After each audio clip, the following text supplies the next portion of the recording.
Welcome to the Lemons and Pineapples podcast, the personal development podcast for folks who want more fulfillment, connection, purpose, and joy in life.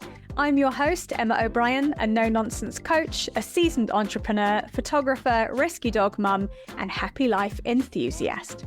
Each week on the podcast, I share tools, tips, and strategies, amazing guest interviews, and uplifting conversations that will help you improve all areas of your life. Let's dive in.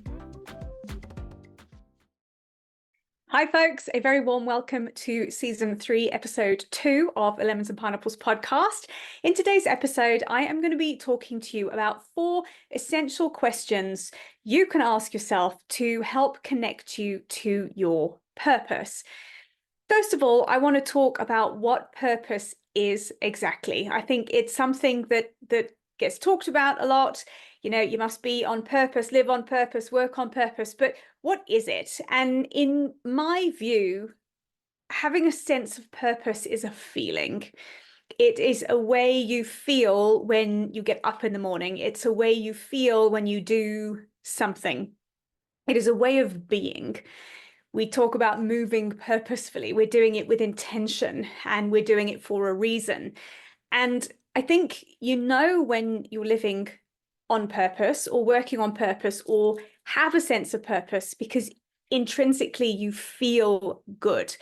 Purpose feels good. It's a big pillar in mental health.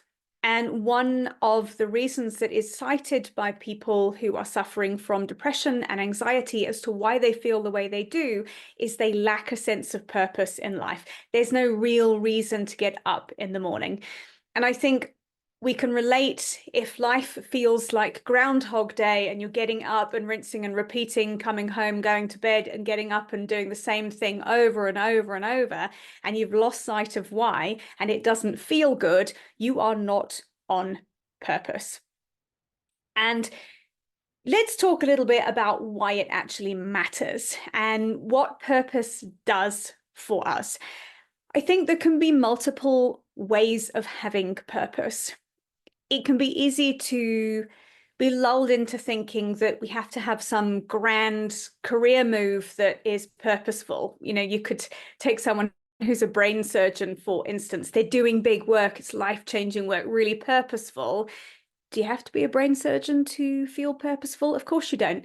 Being a parent can make you feel on purpose. It can be, hopefully it feels good. Being a parent can be purposeful. Having a dog that you enjoy spending time with can give you a sense of purpose. A hobby can give you a sense of purpose. We can't always derive purpose from what we do for a living. I think that is the ideal, and that would be the aim for many of us because we spend most of our lives working, but it's not always the reality. So there are multiple ways you can find it and multiple places in life you can find it. I'm going to share with you a few ways you can start to introspect if you're feeling like life is like a Groundhog Day. And you can use these questions to start to have a look at where can I reconnect with some purpose so I can add some joy back into my life. Purpose matters. It gives us a sense of direction. It helps us build resilience. I talked about resilience in the previous episode. So if you want to know more about that, go back and listen to episode 1 of the 3rd season. Life can be hard. It's not always easy. And even if you're living and working with purpose, there will always be moments where it's difficult. And having a sense of purpose, having a why behind doing something can make it much easier to navigate through periods of short-term stress. We shouldn't be having long-term stress. If you are, there are things that need to be adjusted in life. So I'm not suggesting that purpose helps you ride out chronic stress. There's something very wrong, even if you're feeling on purpose and you're chronically stressed, there's something out of kilter there. But when you have a purpose, so let's say you have a goal in mind of training training for a marathon. Let's use that as a really good example. It can be quite difficult to get up and push through the resistance of not wanting to train, to get through the recovery if you have an injury. But the long-term goal of I'm going to run a marathon is the thing that gives you the resilience to be able to take a time out and recover, or to get up and go, I know I don't want to get up and run 10Ks this morning because it's raining and it's cold, but my long-term goal is to run this marathon. So I'm going to push through that, intermediate stress in order to be able to get to that long-term goal. So purpose helps us build resilience. It helps us push through difficult things because we've got a bigger reason for doing the short-term uncomfortable things. It gives a direction for life. So if we take work, for example, if you are sitting at the moment in a job that you don't really enjoy, but it's a means to an end to get you somewhere else, whether that is you have to kind of work through the level you're at to get a promotion, that is a purpose. It gives you a why in mind. If you're in a job you're not really loving, but you know that it's enabling you to save the money to put your kids through private school, that is a sense of purpose you have with that. And it allows you to keep that long-term goal in mind so you can get through the difficult stuff. When there is no purpose, there is no long-term goal, it becomes almost impossible to cope through difficult circumstances. It has been a very, I'll use the word interesting. It's been interesting in my personal life this year. I have a husband who is chronically burnt out. He works in a family business. Anybody who works in one of those will know they can be quite toxic environments. He works very long hours and he has worked himself into burnout because he's got into the habit of getting up, going to work. It's a struggle. He's tired, he's stressed, he's not sleeping well. We've got this whole cycle of stress happening and he's lost sight of why the hell he's doing it because he's worked so much. There's no time for anything outside of work. There's no time for fun. And working with no end goal and working without a why is a one-way street to burnout. I have witnessed it.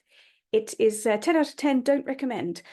And we're in the process of working through how do we mend that and how do we adjust things so he can feel better.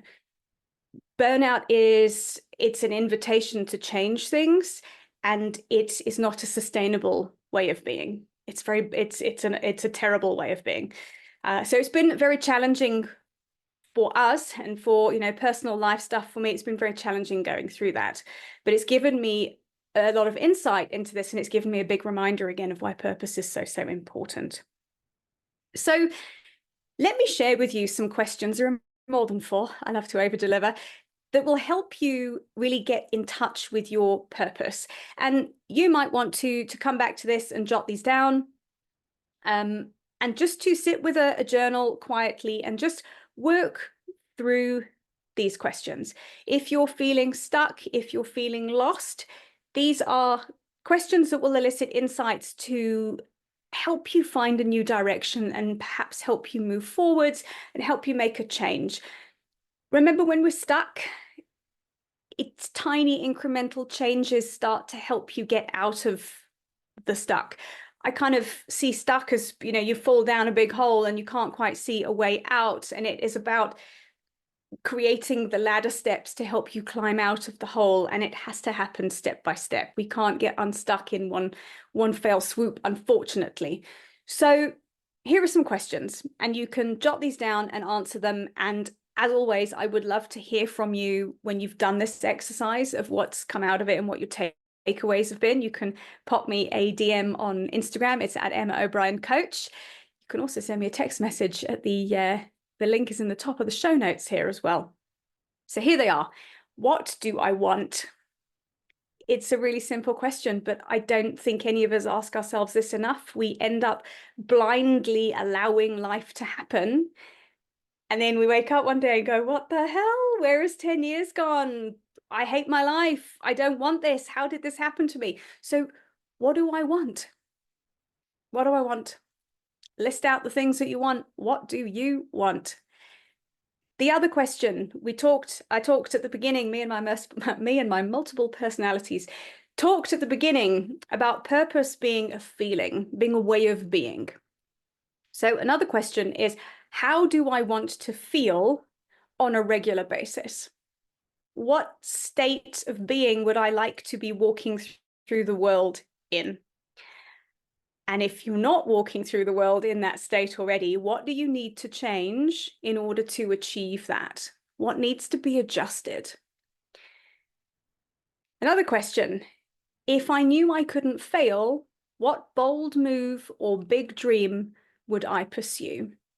And this is one of those things that sometimes our minds go, yeah, but, we have the reality of bills to pay and this and the other. Just park that for a second and ask yourself this question.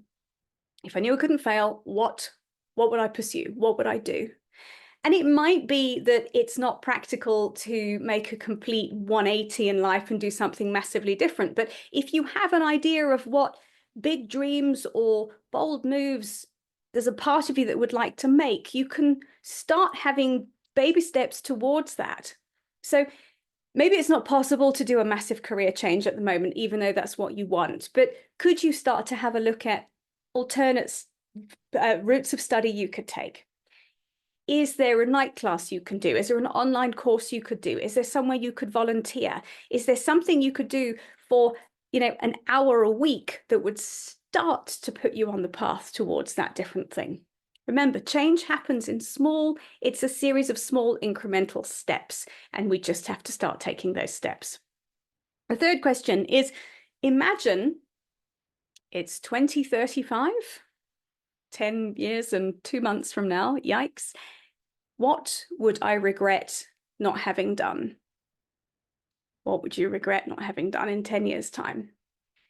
Write it down, have a look at it, and then start to do an overview of your life and where can I start making changes so I don't have this regret in 10 years' time. And the last question is, when in my life did I feel the most alive, and what was I doing?